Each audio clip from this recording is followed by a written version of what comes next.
ವೀಕ್ಷಕರ ನಮಸ್ಕಾರ. Grow Kannada YouTube ಚಾನಲ್ಗೆ ಮತ್ತೆ ಸ್ವಾಗತ. ನಾನು ನಿಮ್ಮ ವಾಸುದೇವ್ ಮಾರ್ನಾಡ್.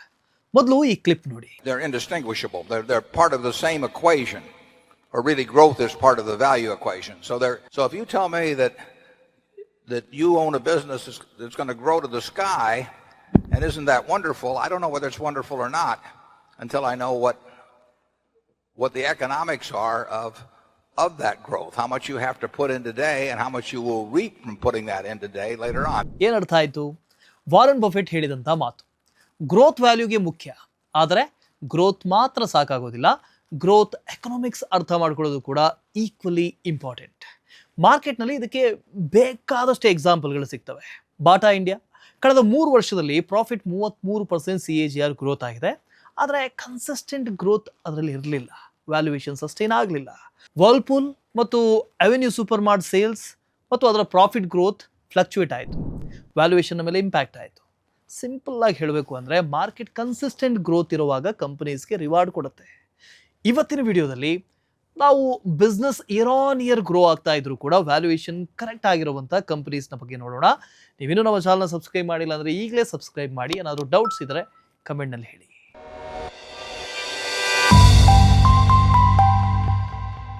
ನಮ್ಮ ಮೊದಲ example AU small finance bank. ಈ ಕಂಪನಿ ಕಳೆದ 5 ವರ್ಷಗಳಲ್ಲಿ ಸ್ಟ್ರಾಂಗ್ ಗ್ರೋತ್ ತೋರಿಸಿದೆ. Sales 30% CAGR, profit 26% CAGR. AU small finance bank valuation ಸ್ವಲ್ಪ ಕೂಲ್ ಆಗಿದೆ. ಕರೆಂಟ್ PB ಬಂದು 3.5x ಇದೆ. 5 ವರ್ಷದ ಮೀಡಿಯನ್ 4.1xಗಿಂತ ಇದು ಕಮ್ಮಿ. ಬಿಸ್ನೆಸ್ ಮಾಡೆಲ್ ತುಂಬಾ ಸಿಂಪಲ್ ಆಗಿದೆ. ಬ್ಯಾಂಕ್ ಮೊದಲು ಡೆಪಾಸಿಟ್ಸ್ನ ಮೂಲಕ ಮನಿಯನ್ನು ರೈಸ್ ಮಾಡುತ್ತೆ, ಆಮೇಲೆ ಬಾರೋವರ್ಸ್ಗೆ ಲೋನ್ ಕೊಡುತ್ತೆ, ಇದರಿಂದ ಇಂಟ್ರೆಸ್ಟ್ ಪೇಡ್ ಮೂಲಕ ಅರ್ನ್ ಮಾಡುತ್ತೆ. ಇದ್ರ ಜೊತೆಗೆ ಪ್ರೊಸೆಸಿಂಗ್ ಫೀ ಮತ್ತು ಇತರ ಬ್ಯಾಂಕಿಂಗ್ ಚಾರ್ಜಸ್ ಇಂದಲೂ ಕೂಡ ಇನ್ಕಮ್ ಬರುತ್ತೆ.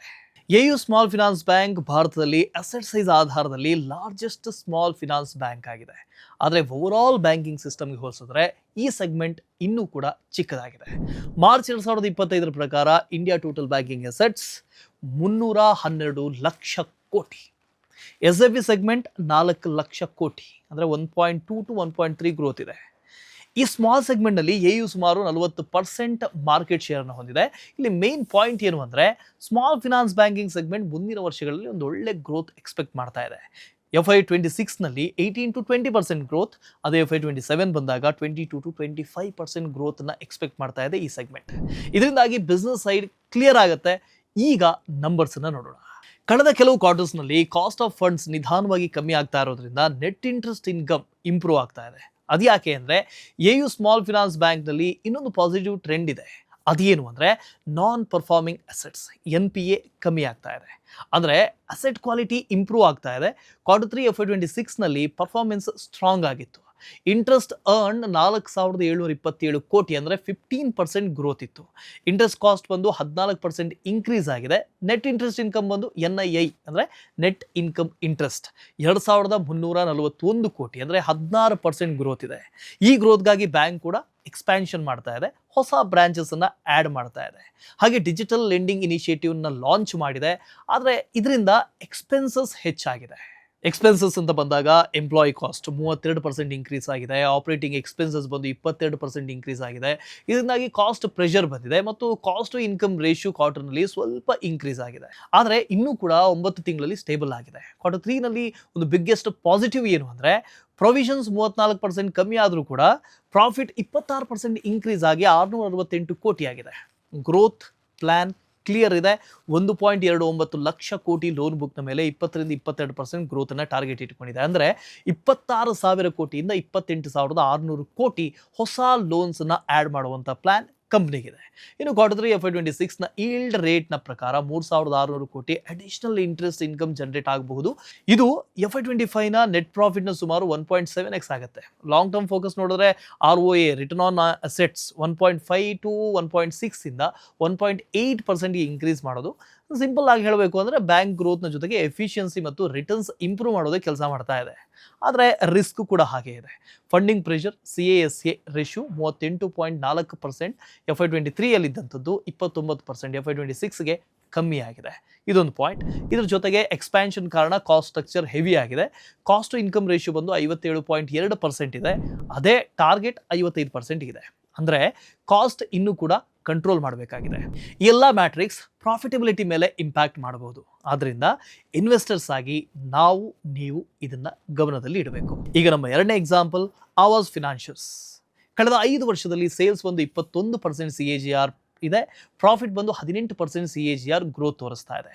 ಅದೇ ಸಮಯಕ್ಕೆ ವ್ಯಾಲ್ಯೂಯೇಷನ್ ರೆಡ್ಯೂಸ್ ಆಗಿದೆ, ಅಂದರೆ ಪ್ರೈಸ್ ಟು ಬುಕ್ ರೇಷಿಯೋ ಬಂದು 10x ಪ್ಲಸ್ ಇಂದ 1.8xಗೆ ಇಳಿದಿದೆ. 5 ವರ್ಷದ ಮೀಡಿಯನ್ ಬಂದು 4xಗಿಂತ ತುಂಬ ಕಮ್ಮಿ ಇದೆ. ಇನ್ನು ಇದರ ಬಿಸ್ನೆಸ್ ತುಂಬಾನೇ ಸಿಂಪಲ್ ಆಗಿದೆ. ಆವಾಸ್ ಒಂದು NBFC housing finance company, mainly home loans ಅನ್ನು ಕೊಡುತ್ತೆ. ಒಂದು ಸಿಂಪಲ್ ಎಕ್ಸಾಂಪಲ್ ಹೇಳಬೇಕು ಅಂತ ಹೇಳಿದ್ರೆ, small town borrowers income formal ಆಗಿರೋದಿಲ್ಲ, ಹಾಗಾಗಿ ಬ್ಯಾಂಕ್ಸ್ ಲೋನ್ ಅವರಿಗೆ ಕೊಡೋದಿಲ್ಲ. ಅಲ್ಲಿ ಆವಾಸ್ ಎಂಟರ್ ಆಗುತ್ತೆ, ಅಂದರೆ ಇನ್ಫಾರ್ಮಲ್ ಇನ್ಕಮ್ ವೆರಿಫೈ ಮಾಡುತ್ತೆ, ಲೋನ್ ಅಪ್ರೂವ್ ಮಾಡುತ್ತೆ. ಸುಮಾರು 6 ದಿನಗಳಲ್ಲಿ ಲೋನ್ ಸ್ಯಾಂಕ್ಷನ್ ಮಾಡಿಬಿಡುತ್ತೆ. ಇದು ವರ್ಷದಿಂದ ವರ್ಷಕ್ಕೆ ಇಂಪ್ರೂವ್ ಆಗ್ತಾ ಇದೆ. ಕಂಪನಿ ಹೇಗೆ ಅರ್ನ್ ಮಾಡುತ್ತೆ ಅಂತ ನೀವು ಕೇಳಿದ್ರೆ, ಲೋನ್ನ ಮೇಲೆ ಇಂಟ್ರೆಸ್ಟ್ ಚಾರ್ಜ್ ಮಾಡುತ್ತೆ. ಇನ್ನು ಈ ಕಂಪನಿ ಹೇಗೆ ಅರ್ನ್ ಮಾಡುತ್ತೆ ಅಂತ ನೀವು ಕೇಳಿದ್ರೆ, ಏನು ಲೋನ್ಸ್ ಕೊಡುತ್ತಲ್ಲ, ಆ ಲೋನ್ಸ್ನ ಮೇಲೆ ಇಂಟ್ರೆಸ್ಟನ್ನು ಚಾರ್ಜ್ ಮಾಡುತ್ತೆ. ಅದರಿಂದ ಈ ಕಂಪನಿ ದುಡ್ಡು ಗಳಿಸುತ್ತೆ, ದುಡ್ಡು ಮಾಡುತ್ತೆ. ಇದ್ರ ಜೊತೆಗೆ AI ಟೂಲ್ಸನ್ನು ಬಳಸಿಕೊಂಡು ಬಾರೋವರ್ ಡಿಫಾಲ್ಟ್ ಆಗುವಂಥ ರಿಸ್ಕನ್ನು ಪ್ರಿಡಿಕ್ಟ್ ಮಾಡುತ್ತೆ. ಬ್ರಾಂಚ್ ನೆಟ್ವರ್ಕ್ ನೋಡಿದ್ರೆ 80% ಟೈರ್ 3 ಮತ್ತು ಸ್ಮಾಲ್ ಟೌನ್ಸ್ನಲ್ಲೇ ಇದೆ. ಪೋರ್ಟ್ಫೋಲಿಯೋ ಮಿಕ್ಸ್ ನೋಡಿದ್ರೆ 66% ಹೋಮ್ ಲೋನ್ಸ್ನಿಂದ ಬರುತ್ತೆ, ಅಂದರೆ ಮನೆ ಖರೀದಿ, ಬಿಲ್ಡ್ ಮಾಡೋದು, ರಿಪೇರ್ ಮಾಡೋದು, ಇದರಿಂದ ಬರುತ್ತೆ. 34% MSME ಅಂದರೆ ಮಾರ್ಗೇಜ್ ಲೋನ್ಸ್. ಸಿಂಪಲ್ ಆಗಿ ಹೇಳಬೇಕು ಅಂತ ಹೇಳಿದ್ರೆ, ಬ್ಯಾಂಕ್ಸ್ ಎಲ್ಲೆಲ್ಲ ರೀಚ್ ಆಗೋದಿಲ್ವೋ ಅಂಥ ಜಾಗದಲ್ಲಿ ಲೋನ್ ಅನ್ನು ಕೊಡುತ್ತೆ. ಅದೇ ಈ ಕಂಪನಿ ಎಡ್ಜ್. ಈ ಸ್ಪೇಸ್ ಓಲ್ಡ್ ಆದರೂ ಕೂಡ ತುಂಬಾನೇ ಗ್ರೋತ್ ಪೊಟೆನ್ಷಿಯಲ್ ಇದೆ. ಓವರಾಲ್ ಮಾರ್ಗೇಜ್ ಮಾರ್ಕೆಟ್ ಬಂದು FY15 FY25ನಲ್ಲಿ 14% CAGR ಇತ್ತು. FY25ನಲ್ಲಿ ಹೌಸಿಂಗ್ ಫಿನಾನ್ಸ್ ಲೋನ್ಸ್ ಬಂದು 17% ಗ್ರೋತ್ ಇದೆ. ಹೌಸಿಂಗ್ ಪರ್ಪಸ್ ಲೋನ್ಸ್ ಬಂದು 14% ಗ್ರೋತ್ ಇದೆ. ಆವಾಸ್ ಫಿನಾನ್ಷಿಯಲ್ಸ್ ಪರ್ಫಾರ್ಮೆನ್ಸ್ ಅನ್ನ ಇದರ ಮೂಲಕನೇ ಕ್ಯಾಲ್ಕುಲೇಟ್ ಮಾಡಬಹುದು. AUM ಬಂದು 21% CAGR, ಅಂದರೆ ಲಾಸ್ಟ್ 5 ವರ್ಷದಲ್ಲಿ ಇಂಡಸ್ಟ್ರಿಗಿಂತ ಫಾಸ್ಟ್ ಆಗಿ ಬೆಳೀತಾ ಇದೆ. ಮುಂದೆ ಕೂಡ 13ರಿಂದ 15% ಗ್ರೋತ್ ಸಸ್ಟೈನ್ ಆಗುವಂತ ಎಕ್ಸ್ಪೆಕ್ಟೇಷನ್ ಇದೆ. ನಂಬರ್ಸ್ನಲ್ಲಿ ಇಂಟ್ರೆಸ್ಟಿಂಗ್ ಟ್ರೆಂಡ್ ಏನು ಕಾಣಿಸ್ತಾ ಇದೆ ಅಂತ ಕೇಳಿದ್ರೆ, ಇಂಟ್ರೆಸ್ಟ್ ಇನ್ಕಮ್ ಸ್ಟಡಿ ಇನ್ಕ್ರೀಸ್ ಆಗ್ತಾ ಇದೆ, ಬಾರೋವಿಂಗ್ ಕಾಸ್ಟ್ ಕಮ್ಮಿ ಆಗ್ತಾ ಇದೆ, ಇದರಿಂದಾಗಿ ಸ್ಪ್ರೆಡ್ ಇಂಪ್ರೂವ್ ಆಗ್ತಾ ಇದೆ, NIM ಕೂಡ ಇಂಪ್ರೂವ್ ಆಗ್ತಾ ಇದೆ, ಅಂದರೆ ರೀಸೆಂಟ್ ಕ್ವಾರ್ಟರ್ಸ್ನಲ್ಲಿ ನೋಡಿದಾಗ. ಸಿಂಪಲ್ ಮೀನಿಂಗ್ ಏನು ಅಂದರೆ, ಇಂಡಸ್ಟ್ರಿ ಸ್ಟಡಿ ಗ್ರೋ ಆಗಿದೆ ಮತ್ತು ಆವಾಸ್ ಅದನ್ನು ಎಫಿಷಿಯೆಂಟ್ ಆಗಿ ಕ್ಯಾಪ್ಚರ್ ಮಾಡಿದೆ. ಮಾರ್ಜಿನ್ಸ್ ಕೂಡ ಇಂಪ್ರೂವ್ ಮಾಡ್ತಾ ಇದೆ. Q3 FY26ನ ನಂಬರ್ಸನ್ನು ನೋಡೋದಾದರೆ, ಇಂಟ್ರೆಸ್ಟ್ ಇನ್ಕಮ್ 592 ಕೋಟಿ, ಅಂದರೆ 14% ಗ್ರೋತ್ ಇದೆ. ನೆಟ್ ಇಂಟ್ರೆಸ್ಟ್ ಇನ್ಕಮ್ ಬಂದು 398 ಕೋಟಿ, ಅಂದರೆ 18% ಗ್ರೋತ್ ಜೊತೆಗಿದೆ.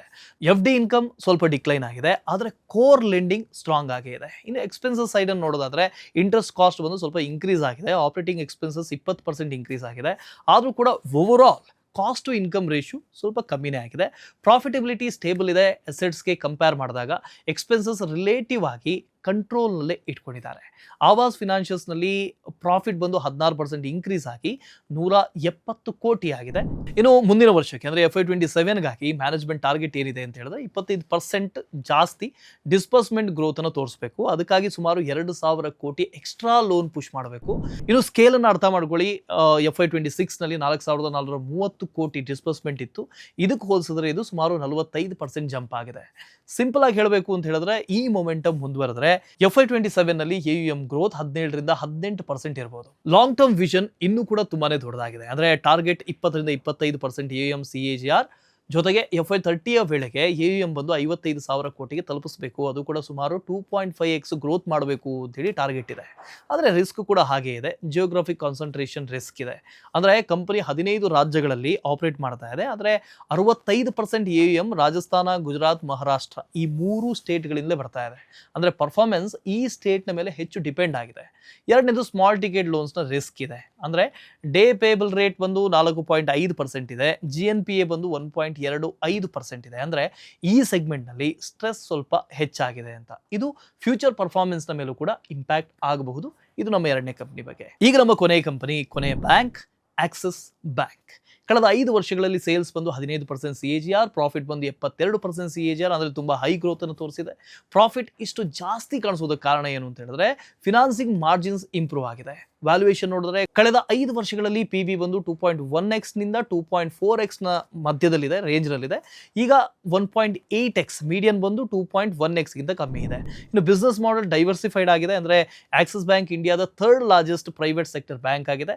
ಇದು ಟ್ರೆಡಿಷನಲ್ ಬ್ಯಾಂಕಿಂಗ್ ಮಾತ್ರ ಅಲ್ಲ, ಒನ್ ಆಕ್ಸಿಸ್ ಸ್ಟ್ರಾಟಜಿ ಮೂಲಕ ಸಬ್ಸಿಡರಿ ಬಿಸ್ನೆಸ್ಗೂ ಕೂಡ ಫೋಕಸ್ ಮಾಡ್ತಾ ಇದೆ. ಸಬ್ಸಿಡರೀಸ್ ಬಂದು ಆಕ್ಸಿಸ್ AMC, ಅಂದರೆ ಮ್ಯೂಚುವಲ್ ಫಂಡ್ಸನ್ನು ಸೇಲ್ ಮಾಡುತ್ತೆ, ಆಕ್ಸಿಸ್ ಸೆಕ್ಯೂರಿಟೀಸ್ ಬ್ರೋಕರೇಜ್, ಜೊತೆಗೆ ಆಕ್ಸಿಸ್ ಕ್ಯಾಪಿಟಲ್ ಇನ್ವೆಸ್ಟ್ಮೆಂಟ್ ಬ್ಯಾಂಕಿಂಗ್ ಆಗಿದೆ, ಆಕ್ಸಿಸ್ ಫಿನಾನ್ಸ್ ಬಂದು NBFC ಆಗಿದೆ. ಇಷ್ಟು ಕೂಡ ಸಬ್ಸಿಡರೀಸ್ ಇದೆ. ಈ ಸಬ್ಸಿಡರೀಸ್ ಕೂಡ ಪ್ರಾಫಿಟಬಿಲಿಟಿಗೆ ಕಾಂಟ್ರಿಬ್ಯೂಟ್ ಮಾಡ್ತಾ ಇದೆ. ಇನ್ನು ಡೊಮೆಸ್ಟಿಕ್ ಸಬ್ಸಿಡರೀಸ್ ನೆಟ್ ಪ್ರಾಫಿಟ್ ಬಂದು 1490 ಕೋಟಿ ಇದೆ. Growth 6% year on year growth ಆಗ್ತಾ ಇದೆ. ಪೋರ್ಟ್ಫೋಲಿಯೋ ಮಿಕ್ಸ್ ಬ್ಯಾಲೆನ್ಸ್ ಆಗಿದೆ. ರಿಟೇಲ್ ಲೋನ್ಸ್ 56% ಇದೆ, ಕಾರ್ಪೊರೇಟ್ ಲೋನ್ಸ್ ಬಂದು 32% ಇದೆ, SME ಲೋನ್ಸ್ ಬಂದು 12% ಇದೆ. ಅಂದ್ರೆ ಬ್ಯಾಂಕ್ ಒಂದೇ ಸೆಗ್ಮೆಂಟ್ ಮೇಲೆ ಡಿಪೆಂಡ್ ಆಗಿಲ್ಲ, ಡೈವರ್ಸಿಫೈಡ್ ಸ್ಟ್ರಕ್ಚರ್ ಇದೆ. ಇನ್ನು ಆಕ್ಸಿಸ್ ಬ್ಯಾಂಕ್ ಬಗ್ಗೆ ಕೆಲವು ಇಂಪಾರ್ಟೆಂಟ್ ಪಾಯಿಂಟ್ಸ್ ಕೂಡ ಇದೆ. ಅದರಲ್ಲಿ ಪಾಸಿಟಿವ್ ಆಸ್ಪೆಕ್ಟ್ಸ್ ನಲ್ಲಿ ನೋಡೋದಾದ್ರೆ ಕಾರ್ಪೊರೇಟ್ ಲೋನ್ಸ್ ಬುಕ್ ಬಂದು 90% ಎ ರೇಟೆಡ್ ಮತ್ತು ಮೇಲ್ನದು ಕಮ್ಮಿ ರಿಸ್ಕ್ ಇದೆ. ಇನ್ನು CASA ರೇಷಿಯೋ ಅಂದರೆ ಕರೆಂಟ್ ಮತ್ತು ಸೇವಿಂಗ್ಸ್ ಅಕೌಂಟ್ಸ್ 39% ಇದೆ. ಫಿನಾನ್ಷಿಯಲ್ಸ್ Q3 FY26 ಅನ್ನು ನೋಡೋದಾದರೆ ಕೋರ್ ಲೆಂಡಿಂಗ್ ರೆವಿನ್ಯೂ ಮತ್ತು net interest income study growth ತೋರಿಸಿದೆ. NIMs ಅಂದರೆ ನೆಟ್ ಇಂಟ್ರೆಸ್ಟ್ ಮಾರ್ಜಿನ್ ಸ್ವಲ್ಪ ಕಂಪ್ರೆಸ್ ಆಗಿ 3.64%, ಪ್ರಾಫಿಟ್ ಬಂದು 3% ಗ್ರೋತ್ ಇದೆ. ನೆಟ್ ಇಂಟ್ರೆಸ್ಟ್ ಇನ್ಕಮ್ ಬಂದು 5% ಗ್ರೋತ್ ಆಗಿದೆ. ಮ್ಯಾನೇಜ್ಮೆಂಟ್ ಫೋಕಸ್ ನೋಡೋದಾದರೆ ನೆಟ್ ಇಂಟ್ರೆಸ್ಟ್ ಇನ್ಕಮ್ ಆಪ್ಟಿಮೈಸ್ ಮಾಡೋದು ಮತ್ತು PAT ಆ್ಯಂಡ್ ROE ನ ಮೇಲೆ ಪಾಸಿಟಿವ್ ಇಂಪ್ಯಾಕ್ಟ್ ಮಾಡೋದು. ಅಸೆಟ್ ಕ್ವಾಲಿಟಿ ಇಂಪ್ರೂವ್ ಆಗಿದೆ. ಗ್ರಾಸ್ NPA ಬಂದು 1.40% ಇದೆ, ನೆಟ್ NPA ಬಂದು 0.42% ಇದೆ. ಪ್ರೊವಿಷನ್ ಕವರೇಜ್ ರೇಷಿಯೋ ಬಂದು 70% ಇದೆ. ಫ್ಯೂಚರ್ ಔಟ್ಲುಕ್ ಮತ್ತು ಗೈಡೆನ್ಸ್ ಅನ್ನು ನೋಡೋದಾದ್ರೆ asset book growth long term ನಲ್ಲಿ ಇಂಡಸ್ಟ್ರಿ ಆವರೇಜ್ ಗಿಂತ 3% ಹೆಚ್ಚಿದೆ. ಇನ್ನು FY27 ನ ಟಾರ್ಗೆಟ್ ನೋಡಿದ್ರೆ EV ಲೋನ್ ಶೇರ್ 4 ವೀಲರ್ದು 4%, 2 ವೀಲರ್ಗೆ 6% ಕೊಟ್ಟಿದ್ದಾರೆ. ರಿಸ್ಕ್ ಹೆಡ್ ವಿಂಡ್ಸ್ ಕೂಡ ಹಾಗೆ ಇದೆ. ರಿಟೇಲ್ ಅನ್ಸೆಕ್ಯೂರ್ಡ್ ಲೋನ್ಸ್ ಅಂದರೆ ಪರ್ಸನಲ್ ಲೋನ್ಸ್ ಆಗಿರ್ಬೋದು, ಕ್ರೆಡಿಟ್ ಕಾರ್ಡ್ಸ್ ಆಗಿರ್ಬೋದು, ಇದ್ರ ಮೇಲೆ ಸ್ಟ್ರೆಸ್ ಮತ್ತು ಡಿಫಾಲ್ಟ್ಸ್ ಹೆಚ್ಚಾಗ್ತಾ ಇದೆ. ಗ್ರಾಸ್ NPA ಬಂದು ಮಾರ್ಚ್ 2025ರಲ್ಲಿ 1.28% ಇತ್ತು. ಅದು H1 FY26 ಬಂದ 1.46% ಆಗಿದೆ. ಕ್ರೆಡಿಟ್ ಕಾಸ್ಟ್ ಹೆಚ್ಚಾಗುವಂಥ ಸಾಧ್ಯತೆ ಇದರಿಂದ ಆಗಿದೆ. ಓವರ್ ಆಲ್ ಆಗಿ ಏನು ಹೇಳಬೇಕು ಅಂತ ಹೇಳಿದ್ರೆ bank strong corporate portfolio plus improving asset ಕ್ವಾಲಿಟಿಯನ್ನು ಹೊಂದಿದೆ. ರಿಟೇಲ್ ಲೋನ್ಸ್ನಲ್ಲಿ ಕಾಷನ್ ಇನ್ನೂ ಕೂಡ ಬೇಕು. ಇದು ನಮ್ಮ ಕೊನೆ ಕಂಪ್ನಿಯ ಬಗ್ಗೆ. ನಿಮಗೆ ಈ 3 ಕಂಪ್ನಿಗಳಲ್ಲಿ ಯಾವುದು ಸ್ಟ್ರಾಂಗ್ ಅಂತ ಅನ್ನಿಸ್ತು ಕಮೆಂಟ್ ಮಾಡಿ. ಒಂದು ಚಿಕ್ಕ ರಿಮೈಂಡರ್, ಇದು ಕೇವಲ ಅನಾಲಿಸಿಸ್ ಮಾತ್ರ, ರೆಕಮೆಂಡೇಶನ್ ಅಲ್ಲ. ಇನ್ವೆಸ್ಟ್ಮೆಂಟ್ ಮಾಡೋ ಮುನ್ನ ನಿಮ್ಮದೇ ರಿಸರ್ಚನ್ನು ನೀವು ಮಾಡಿ ಸೇಫ್ ಆಗಿ ಇನ್ವೆಸ್ಟ್ ಮಾಡಿ. ಮುಂದಿನ ವಿಡಿಯೋದಲ್ಲಿ ಮತ್ತೆ ಭೇಟಿಯಾಗೋಣ. ಅದುವರೆಗೆ ಹ್ಯಾಪಿ ಇನ್ವೆಸ್ಟಿಂಗ್, ಕೀಪ್ ಗ್ರೋಯಿಂಗ್.